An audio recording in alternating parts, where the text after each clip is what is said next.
మొరటోడు అని వాళ్ళు వీళ్ళు ఎన్నెన్ని అన్న పసి పిల్లవాడు నవ్వాడు.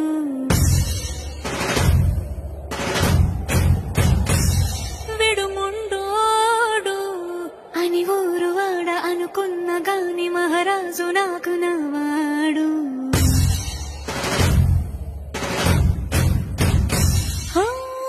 మాట పెడుసై